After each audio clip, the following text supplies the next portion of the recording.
Hey there everyone, my name is James. I'm the author of Airbnb for Dummies, and in today's video, we're gonna be doing another listing breakdown. If you haven't seen this kind of, now it's turning into a series on our channel here yet, basically what I do is I go ahead and I go on Airbnb, I check out some listings, and I do a full listing breakdown to kind of dissect some of the pros and cons of different listings, look at the good, the bad, the ugly, and just give my feedback on a listing overall. So we're gonna jump into the computer here in a second, and I'm gonna go through a listing that was actually submitted as a response to the last listing breakdown video that we did by a viewer named Masha. So she submitted the link to her property, and so now I'm going to be doing a full breakdown on that listing. Now, a great note for this is that if you are a host, you have a property right now, and you would like my feedback, you'd like my thoughts, my critique on your property, you want me to break it down in one of these videos and give you my feedback like I'm about to do for Masha, then just comment down below this video and let me know. Just comment and give me a link to your Airbnb listing, and I would love to do an Airbnb listing breakdown similar to this one here. Also, if you like this video, please give it a thumbs up. Just take a quick second now before watching the rest of the video to just click that little like button in the bottom right hand corner there. A little thumbs up. It helps me a lot with YouTube's algorithm, so if you could do that, I would really appreciate it. Also, if you're new here to the channel, please consider subscribing. We have videos that we publish twice every week. Sometimes we have bonus videos like this one that's even more than the twice weekly videos, but all of our videos are focusing on helping you to become a better performing host on Airbnb, host with more ease, and if you're interested in it, manage other people's properties and earn a full-time income managing other people's properties on Airbnb. So if that's also something that you're interested in, then please just click the link below down the little button there to subscribe to the channel, and that way you'll be notified when we post new videos. Without further ado, let's go ahead and jump onto the computer here and we'll break down a listing from Masha. So if we're looking at Masha's listing here, I'm just gonna move this. So the first thing I wanna look at is the title. That's always the first place that I like to look.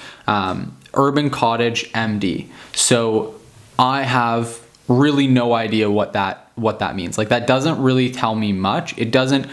Is it a cottage? Where is it really located? Like, it says urban, but it says urban cottage. I'm kind of wondering, like, it just doesn't tell me much about the listing. And then MD, I have no idea what that means. So it means completely nothing to me. So that, I would say, is like a big opportunity. I think that there's definitely an opportunity, and this is one that a lot of hosts I see overlooking and kind of stepping over, is the listing title. Keep in mind that between that, your price, and your initial cover photo, those are the three things that a guest is going to see before they actually click through to your listing. And so if you, like, number one, having a fantastic cover photo, and by the way, Masha's cover photo here, I really like it. It does a great job highlighting the space. The space is staged well. You can see it's got the nice pillows. It gives you a good shot where you can see like the living room. It's got a pull-out couch there. You've got the kitchen there as well. You can see it's got this like cool little attic feature with the ladder up to it. I assume there's probably a little bed up there. Really cool, like really cool highlight of the space. I love it. I think that that's a great choice for the cover photo. So that's one of the things that a guest is going to see before they actually click through to the listing. The other one's going to be the price, and then the other one is going to be the title. So that's why the title should give you some details as a guest about the actual listing. And I recommend using all the characters you have available in your limit. Masha's only using a few of the available characters here, and she's not really communicating any kind of value to me as a guest if I'm just searching for this on Airbnb and I see it come up. Urban Cottage doesn't tell me a whole lot. MD tells me absolutely nothing because I'm not familiar with the location. I assume it's referring to something to do with the Washington location, but I don't know that. So I would recommend something like, for example, Cozy Cottage in the heart of the city, if it's in the heart of the city, or Cozy Cottage in X location. Cozy Cottage with attic loft in XYZ location. Cozy loft with fireplace in XYZ location. Like, I can see here that there is a fireplace. I can see there's an attic loft. I would look and I would go down. Here's exactly what I would do is I'd go down to the reviews and I would go through and look, oh, you're surrounded by nature and yet just a 2-minute drive from National Harbor. That's really cool. Okay, so that's a great location. And I would go, it was such a pleasure to stay with Masha. Cabin is beautiful, so thoughtfully constructed and stylishly decorated. It was very cozy, a bit cold. Yeah.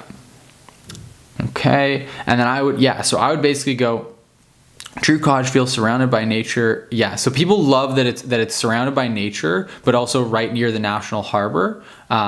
So I would put like cozy cottage surrounded by nature, near the heart of the city. Like that's along the lines of what I would put, because that's what guests seem to love about the place. And if I say it's cozy, then they get an idea of the aesthetic, they get the idea of the vibe. Cozy cottage, surrounded by nature, okay, but in the heart of the city. Oh wow, that's really cool, right? You might want to, like, I would look through more of the reviews there, and I would see, are people mentioning the fireplace, and they love that there's a fireplace? If so, I'd consider putting that in my listing description, or in my headline, sorry. Another thing that you can do that's a really great tip is to use abbreviations when they're abbreviations that everyone knows. So MD, I have no idea what that means, so I wouldn't recommend using that abbreviation. But if I put, for example, urban cottage, 2 minutes, or 2-minute drive from, I wouldn't put 2 minutes. I would put 2-min drive, right? Keep it short, because you do have a character allowance in your title. So there's abbreviations you can use, like bedroom, BR, bathroom, BT, minute, MIN, those sorts of things. Everyone knows those, but stay away from ones that people aren't necessarily going to know. So that would be my big pointer on the headline there. Now let's look through the photos, because that's, like I always say, that's that's the most important thing for your listing is your photos. The cover photo being number one. Right away, I love the cover photo, and I love that Masha has 46 photos. I can tell she's going to give me a full walkthrough of everything. She's probably going to highlight a lot of the big features of the space, like just the space itself, but also show some of the amenities that she's got in the kitchen, because with 46 photos, I would expect to see like some close-ups of some of the amenities that I'm going to get, so that I can really get a good picture of what I'm getting, which is awesome. More photos is better always, in my opinion. So another shot, so I can see it from a different angle. This is good. Okay. Yeah, I can see it from another angle. I like that the order already, I really like, because I can see that this is just another angle of the space. So now my kind of question that I have here is like, what's behind this?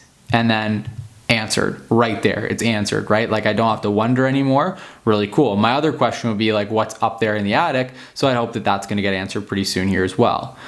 So yeah, this is a really good job of highlighting the space. Like I said, boom, you're getting a highlight shot that shows you one of the amenities. So now I see, oh, it actually is a wood burning fireplace, and she's got wood right there, and you can actually use it. Amazing. Like that is really, really cool. And something that I love that Masha did a good job of actually highlighting in the images, that now we can see, okay, that's exactly what that is. No more questions about it. Outside shot, cool. I would probably show a little bit more of the inside first, but yeah, like this is good. I like that it, like obviously this is a selling feature, it seems like, so I'm not gonna dock any points for that. It seems like people really love the location, so I think keeping it in this order, there's nothing necessarily wrong with it. And again, I like that this gives you kind of a nice nighttime shot, but I love that these shots of the inside are clearly done during daylight. That's something that people often miss. That is a huge mess up. A huge mistake is to have your photos inside be shot during the nighttime, or really anything other than like peak daylight hours. That's a huge mistake. You want to be bright, spacious, especially with a smaller space like this. You really want to be photographed when it's as bright and spacious looking as possible. So, all right, we got some more close-ups. Yeah, I think that right now, like these photos, I like that they're in here. I don't recommend taking them out, but I still have the question, what is up in that attic? And I'm really having to like flip through photos to get like, where is the bed? Like what is up in the attic, right? Like it's really taking me a long time to get to that. So I don't love that so much. In here, I like I'd maybe get, you can do without one of these kind of photos. I want to know more about what amenities I get. So I can see if there's a coffee maker there. I can see if there's a toaster oven there. I can see if there's a microwave there. So those are good. This doesn't really add anything to me. I can see here that that there's like a burner, but most people, like I know that a lot of guests wouldn't necessarily know what that is. So they'd assume, okay, there's no cooktop, but it looks like that's just a plug-in cooktop. And I would definitely recommend, if now there might be one already in the photos here to come, but I think a close-up shot of that so people can be clear on what that is. And then putting a photo description. I think putting descriptions in the photos of like exactly what we're looking at here can be really helpful so that people know, oh, toaster oven, oh, coffee maker, oh, and it's just like written right down there. So yeah, I still don't have a close-up of that. Still looking, okay, that's cool. Like you got a close-up of that shot. I like the bathroom. We're kind of jumping back to the sink now, which doesn't make a lot of sense to me. I wouldn't recommend having that photo in here. I don't think this photo is super necessary. Again, like I really just want to know, okay, wait, is this the bedroom? Like, is this the only bed here? I thought there'd be something up. Okay, there is something up in the attic. Okay, so yeah, so it takes until photo 25 for me to see where I'm going to be sleeping. That I don't like at all. I would put this a lot further up in the photos so that guests can very quickly see the main points of the space. There's a lot of filler photos here, which again, like I don't think it's bad to have, because as soon as what I think is important to keep in mind when you're looking at your photos is you want to answer all the questions that a guest is going to have as quickly as possible. And then you can keep answering those questions again and again. And you can keep on like if a person gets all the info they need, they'll stop flipping through the photos, right? So that I don't think there's a lot of harm to be had with having too many photos, unless you wait until photo 25 to answer a really important question, because then suddenly it's like, okay, I had to flip through all these filler photos just to figure out where the bed was. Then it becomes a harm. But if you put that photo of the bed further up towards the beginning, now suddenly I don't have to flip through a bunch to get my questions answered. And if I want to look at more photos, I can. If I don't have to. So that would be my feedback here. Another thing that I would say is like a lot of people overlook actually doing the bed up properly. So if you have bedding, I think it is nice that Masha photographed this as a pullout, which is good. Because now I can see, like I knew when I first saw it was a pullout, but a lot of people wouldn't know that. I just know exactly what couch this is because I've used this couch in many of my listings. It's a Freyton from IKEA, and I know exactly which one it is, so I knew that, but a lot of people wouldn't know that that's a pullout. So photographing it fully pulled out into bed form is a really, really good idea, so that people understand that. However, I'm still left with the question, is there actual bedding? Or am I expected to sleep on throw pillows and on like this rough couch material underneath like 2 blankets? Or is there like an actual proper duvet, a proper bed sheet, proper pillows, like that sort of thing? So I still don't know the answer to that. So if you do include that sort of stuff with your listing, then I'd recommend keeping it. I'd recommend having it in the photos rather than just some throw blankets. And then again, because that happened before this photo of the bedroom, I'm thinking that that's my only place to sleep. And there's a risk of me as a guest getting to this part and being like, oh, it doesn't even have a proper bed. No way. I'm going to go book this other place that I already have opened up in another tab ready to go, right? That's what you have to be thinking of, is you really want to answer these questions before the user flips over to another tab, finds another property that does meet their needs, and then books that. So let's see. Yeah, the bathroom, I'd love to know more. Okay, cool. This, again, is something that I would have way further up in the photos. 28 to figure out that there's a shower, right? I shouldn't have to wait until, like with a listing this small, I shouldn't have to wait until photo number 28 to see if there's a shower. So again, something to consider, just moving these things up, these photos up. This, I think, again, like I would have this out in an earlier photo because this is really cool. There's like a little outdoor shower there. If this is near the water, I'd be really interested in that. I don't know what this would be used for, but I just think this is cool. I think it's a cool feature. I would have this further up in the photos. This photo as well, I would have further up in the photos. This one I would replace the nighttime with because it's just a better photo in my opinion. Back, interesting. Yeah, this, again, like this is a great feature. This is amazing as an amenity. I would have this further up. Also, just because if you look at those reviews like we looked at, the guests are really commenting on like, you're right out in nature. It's beautiful that you're out in nature. That's something that people really love about this property. So I would focus on highlighting this. Again, it's like, it's taking until photo number 35 for me to see what it seems like, just based on a couple of reviews that I checked out, is a big selling feature of this property. So I would put that further up. Overall though, the photos are great. I would just consider the order. I'd put more time into considering the order that the photos appear in, but the photos are really great. I think that all the bases do get covered eventually, but just not necessarily in the right order. As a cover photo, I think this one's good. I would honestly maybe even split test it. Like I would run a test and see how well it performs with this as the cover photo versus, where was the one that I really liked? The one, the outdoor one that is really good, and it features, I think it's number 38 if I'm not mistaken, 35, 38. Yeah, like this one. This one, I would even try it. I would just give it a shot, try that one out. I don't know how well it would do, but this might be worth really, really having as a feature photo, as the number one cover photo.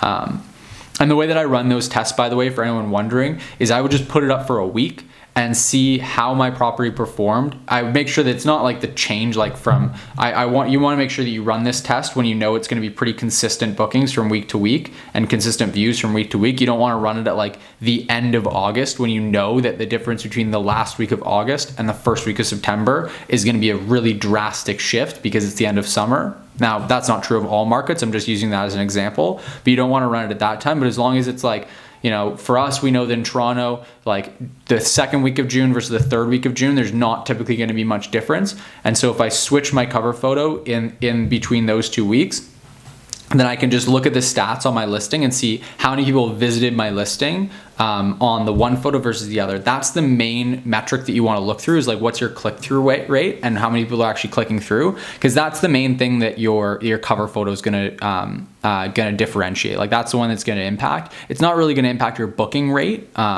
It will, like, longer term, but but the first thing you want to look for in that first week of the test is just to see how many people actually click through to your listing. So, okay, now let's go a little bit further in here. You've got your description. Okay, I think that there's a lot of missed opportunity here in the description, simply because like I already know from looking at this that it's not going to give me a ton of information. Like there's just not that much written here. And then the other thing is that it's one big paragraph. I don't want to read this. If I have questions about it, like right now I'm wondering, okay, does that TV have Netflix, right? That's one of my first questions as a guest, is I want to make sure, like, is there internet here? It looks like it's kind of out in the middle of nowhere. Like, is there good high-speed internet? And then I look, like there's Wi-Fi, but like, is it actually good? I don't know. Come and enjoy our spacious detached cottage, lounge on your private back deck overlooking private parkland forest, a real urban escape in an excellent location. Just a few blocks away from the MGM Resort / Casino, National Harbor, and shopping. That's really good. I like that. Across the river from the historic Alexandria and 10 minutes from Washington, D.C.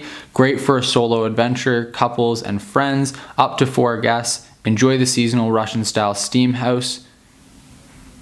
That's really cool. And personal wood-burning stove if you book in the cold months. Okay, so a couple of things here. I would have I always recommend breaking your listing description down into sections. So I would have a section here for like amenities, and then I'd have a section for location, and then I have a section for bedroom 1. I'd have a section for bedroom 2. I'd have a section for kitchen. I'd have a section for living room. And that way, if anyone has any questions, they can just really quickly find the answer to that question. So for me, if I want to know, is there good high-speed internet there? I would find the amenities, and I would look under amenities. It would say high-speed internet, or it wouldn't, and I'd be like, cool, I've got my answer to my question. If I want to see if there's a TV here, I just go and maybe I didn't see it in the photos, maybe I want to know if it has Netflix, maybe I want to know if there's cable. I just go into the living room section. I can see it. I would also put that in the amenities section because it is an amenity as well. And so I would have it in both so that no matter where I look, boom, I can find exactly the information I need. Is it a king size bed, a queen size bed, a double size bed? I don't know the answer to that. I'm gonna go into the bedroom 1 section and I'm gonna find out it's a queen size bed. Boom, done. I wanna know if there's proper bedding for that pull-out sofa. Because it says that you can sleep up to 4 guests, but is there proper bedding for it? I don't know. I'm gonna go to bedroom 2/living room, whatever you wanna put it as, whatever you want that headline to be. It's gonna say pull-out couch, includes all bedding, includes proper bedding, duvet, pillows, boom, I have my answer there. So like that's what your listing description really does, is once the person has clicked through to your listing, that's the job of the headline, the cover photo, and the pricing. Then a person's clicked through it. Now the first thing they're typically gonna do is gonna be to look through the photos. That's where your job is. Give them the information they need for those like first couple questions that they have. Wow them with some really great photography. Sell them with it. Like make them really fall in love with the space. And I think you did an okay job of that. I already shared where I think that there's some missed opportunity there. And then your listing description is really just answer any of those remaining questions so that they go and pull out their credit card and book. Right? Like that's the job of the listing description. I think this listing description very much falls short of that, just because there's a whole bunch of opportunity to answer more questions that I have. And another thing is like, enjoy the seasonal Russian style steam house. Where is that? I want that. I love that. That's a huge selling feature. I would literally, I'm telling you, like I would book a property, and I'm actively looking to book a property that just like whenever I travel somewhere, specifically that has a sauna, a steam room, or a hot tub. Those are literally amenities that I look for, and I will book a property just because of them. So if you have a Russian style steam room, that is something that like for some guests, you're gonna really wanna highlight that. You should at the very least have it in your photos. I think it should be closer up again to the front of your photos because I think it is important. I would have it in an amenities section that really calls it out. I would maybe even put it in the title. Like if you're finding the guests actually like it and they're using it, I'd put that in the title. So I think that just having it slipped in here into one little sentence there that I would probably even miss if I book this place, I think is a huge missed opportunity. Again, I think you gave some good information about the location, which is nice. I would highlight it into its own sort of section there. I think is a good idea. So that you can have it in specifically a location section, and just providing more information, answering more, and answering more of the questions. The space, minutes from DC, set in a wood location. Guest access, please use the main entrance guest gates to walk to the guest house. Other things to note, no fire logs in the stove, which I want more clarity on that. Like as a guest, I want more clarity on that. Are you referring to this stove like I'm not allowed to start a fire? Because if you're saying that I can't start a fire in that stove, then I don't think it's a very good idea to have this photo in here that like really, this one's not bad. I would probably recommend just like not having the fire actually burning in there if it's not allowed. Certainly this one with the wood beside it. Like I think that I'm booking this place that has a wood burning stove that I can burn wood in the stove. So if I'm not allowed to, I think that should be more clearly laid out. And I think it's a little bit misleading to have the photo here of a wood burning stove, but then say you're not allowed to burn wood in the stove. Again, that might be that I'm just misunderstanding this. Maybe you mean something different by it. If you do mean something different, then I'd recommend just being really clear about that, because this like couple of words doesn't really give me a full answer to my question, my concern about this. So basically where I would be at right now as a guest is I'm going to message Masha and I'm going to ask her a number of questions. I want to ask about Netflix. I want to ask about this seasonal sauna. I want to ask about or this steam house. I want to understand, can I use the steam room, the steam house in any season? It's just better for cold months, or is it only available during cold months? I want to see what it looks like. I want to know what exactly it is. I want to know, can I use the wood burning stove, especially if I'm booking here during the winter? Those are all questions that I want answered before I book. And so I'm going to now message Masha with questions rather than just booking the place. If those questions were answered for me as a guest through this listing alone, then I would just go ahead and book it. So I think that Masha is probably leaving a lot of bookings on the table by just not highlighting that stuff effectively in the listing here. Amenities, I'm going to assume that Masha has properly listed all the amenities here. That's a pretty simple thing to do. So that's good. The calendar here, it looks like we've got pretty much all our days open. So good to see. Let me see, actually, I want to see how far in advance Masha has opened up her calendar. Okay, that's really good. I like to see that it's opened up far into the future. You can see it's opened up like over a year into the future. So that's awesome. I think that you're leaving a lot of money on the table if you only have it open for like the next 1 or 2 or 3 months into the future, because you're not going to get people booking further out in advance. But that's good to see. Reviews wise, amazing. Obviously, like this place, it looks like, and I can tell from the photos, like Masha cares about the space. She does a good job maintaining it. Like it looks like a space that someone actually very much cares about. So I think that's really great. Oh, this is cool. This is really awesome to see that Raman comes up twice. He stayed in two different stays, so that's great. A repeat guest that we're getting. The location, I think Masha knows the location better than I do, so I'm going to let her comment on it. I'm going to assume that whatever this green space is here isn't like a big attraction. This park isn't a big attraction because it wasn't mentioned. If that is a big attraction, you're really close to it, so I'd consider mentioning it. But I'm going to assume, based on just Masha knowing the area better than I do, that the areas that she highlighted were the most desirable areas that people care the most about. Yeah, so those would basically be check in after 2 p.m., check out by 11 a.m., check in with lockbox building staff. That's really good. Yeah, I love all of that. Free cancellation for 40 hours of that. Yeah, after that, cancel up to 24 hours before check-in and get a full refund minus the service fee. So that's going to be a challenge for Masha, because she's got she's got her cancellation policy set to flexible. Now, if this is just in light of everything going on with like all the craziness right now, then I am all for that, because I do actually recommend having your cancellation policy set to flexible given what's going on in the world right now. People want that flexibility. However, if that's where Masha normally has it set at, I would recommend against that. I recommend having a strict cancellation policy in normal circumstances, just because if you have guests canceling last minute, you're going to be leaving a bunch of money on the table. And we've run different tests with it. You are going to perform better having a strict cancellation policy. Yeah, that's basically my breakdown. I hope this has been valuable to you. So again, if we jump out of here, again, if you like this video, give it a quick thumbs up.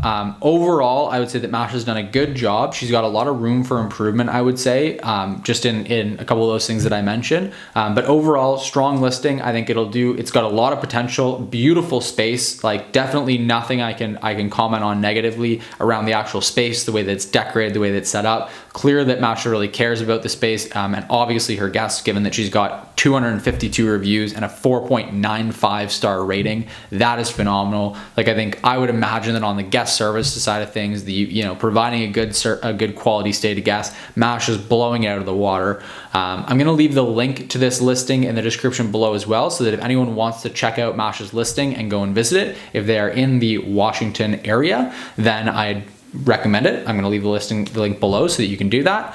Otherwise, if you have your own listing that you would like me to do a breakdown on, similar to this one here, and give you some feedback on it, and really just kind of do a full breakdown, full dissection of everything that I love, everything I don't love, then just leave a link to that in the description or in the comments down below. Again, if you liked the video, please take a quick second. All it takes is a second. Just click the little like button down the bottom right-hand corner there. Helps me out a whole lot with YouTube's algorithm. So if you could do that, I'd really appreciate it. If you want more videos like this, then click that subscribe button down in the bottom corner there and subscribe to the channel to get notifications when we post new videos twice every single week.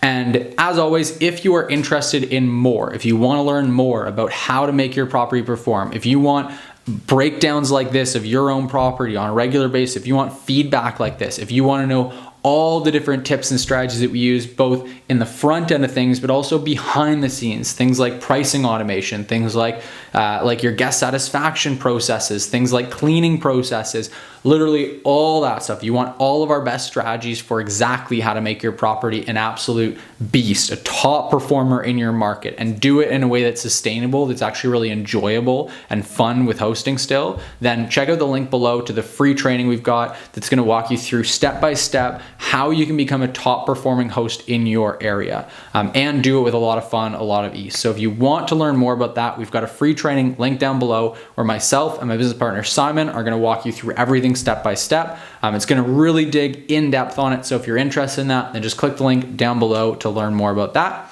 And otherwise, I will see you guys all in the next video.